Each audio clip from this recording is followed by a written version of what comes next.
Sem šel pol tudi do astrologinje in mi je rekla, ja, sam pogledala mi je rekla, ti si pa veliko zgubil, a ne.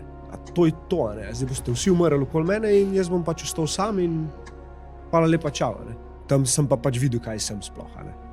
Da pač ni imel nič več smisla, sam ona njegova ura, ki se je iztekala pred mano, a ne. Sem prišel do točke, kjer, kva sem vzel, po moje osmino kukija, se pravi s THC-em, a ne, šel narediti dihalne vaje in po me je samo zradiral. Jaz mislim, da je življenjski stil veliko bolj pomemben od rutine, a ne. Ampak, da ti prideš do življenjskega stila, pa rabiš rutino. Kaj pa ti je najlepše, kot nekdo začuti ob tebi? Jaz zelo rad poslušam in čutim, kaj prihaja.